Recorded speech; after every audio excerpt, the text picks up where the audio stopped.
ಇನ್ನು ಬಿಕ್ಲು ಶಿವ ಕೊಲೆ ಕೇಸ್ಗೆ ಸಂಬಂಧಪಟ್ಟಂತೆ ಕೋರ್ಟ್ಗೆ ಆರೋಪಿಗಳನ್ನ ಹಾಜರು ಮಾಡಿದ್ದಾರೆ ಪೊಲೀಸರು.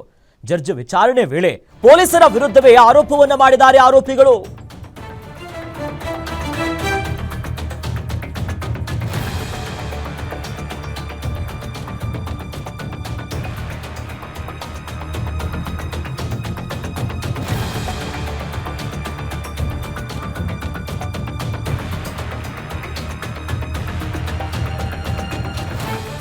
ಬಿಕ್ಲು ಶಿವ ಕೊಲೆ ಪ್ರಕರಣದಲ್ಲಿ ಸದ್ಯ ಆರೋಪಿಗಳನ್ನ ಕೋರ್ಟ್ನಲ್ಲಿ ಹಾಜರುಪಡಿಸಿದ್ದಾರೆ. ಆ ಸಂದರ್ಭದಲ್ಲಿ ಜಡ್ಜ್ ವಿಚಾರಣೆ ಮಾಡುವಂತ ಹೊತ್ತಿನಲ್ಲಿ ಪೊಲೀಸರ ವಿರುದ್ಧವೇ ಆರೋಪಗಳು ಕೇಳಿಬಂದಿದೆ.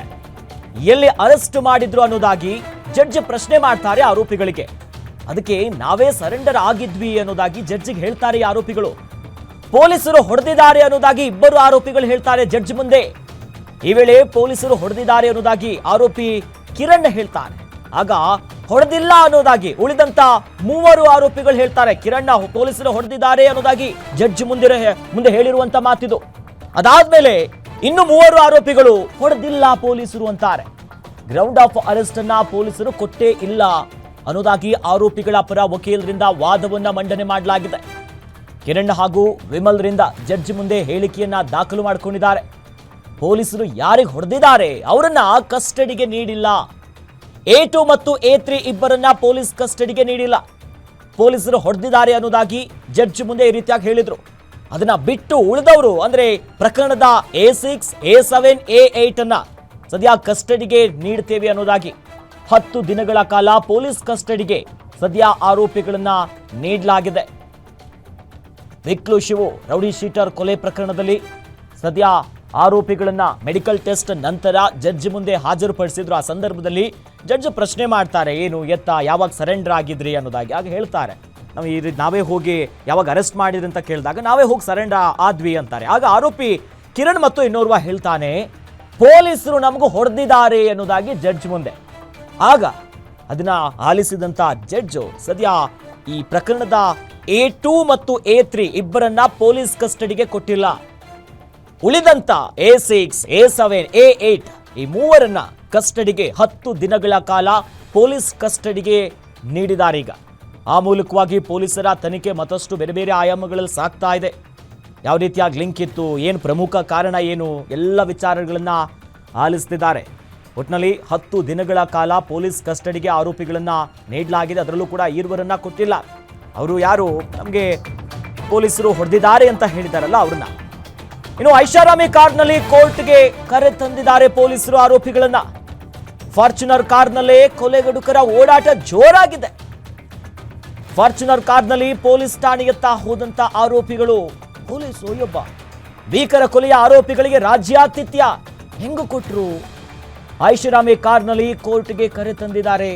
ಯಾಕೆ ಇದು ಮಾಡಿದ್ರು ಒಂದು ಪ್ರಶ್ನೆ ಕಾಡ್ತಾ ಇದೆ. ಈಗ ಫಾರ್ಚುನರ್ ಕಾರ್ನಲ್ಲೇ ಕೊಲೆ ಪ್ರಕರಣದ ಪ್ರಮುಖ ಆರೋಪಿಗಳವರೆಲ್ಲ ಈ ನಿಟ್ಟಿನಲ್ಲಿ ಫಾರ್ಚುನರ್ ಕಾರ್ನಲ್ಲಿ ಪೊಲೀಸ್ ಠಾಣೆಯತ್ತ ಹೋಗಿದ್ದಾರೆ ಪ್ರಕರಣದ ಆರೋಪಿಗಳು. 10 ದಿನಗಳ ಕಾಲ ಸದ್ಯ ಪೊಲೀಸ್ ಕಸ್ಟಡಿಗೆ ಕೊಡಲಾಗಿದೆ.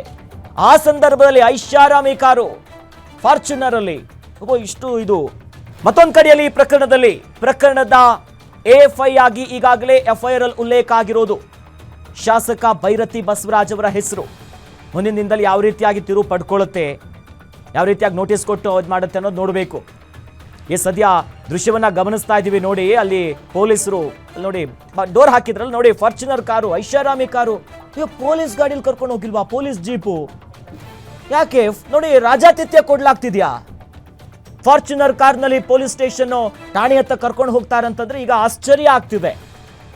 ಭೀಕರವಾಗಿ ಬೀಭತ್ಸವಾಗಿ ಕೊಲೆ ಮಾಡಿದ್ದಾರೆ ಕೊಲೆ ಪ್ರಕರಣದ ಆರೋಪಿಗಳು ಇವರೆಲ್ಲ. ಇವ್ರನ್ನ ಫಾರ್ಚುನರ್ ಕಾರಲ್ಲಿ ಇಷ್ಟೊಂದೆಲ್ಲ ಡೆವಲಪ್ಮೆಂಟ್ ಆಗ್ಬಿಡ್ತಾ?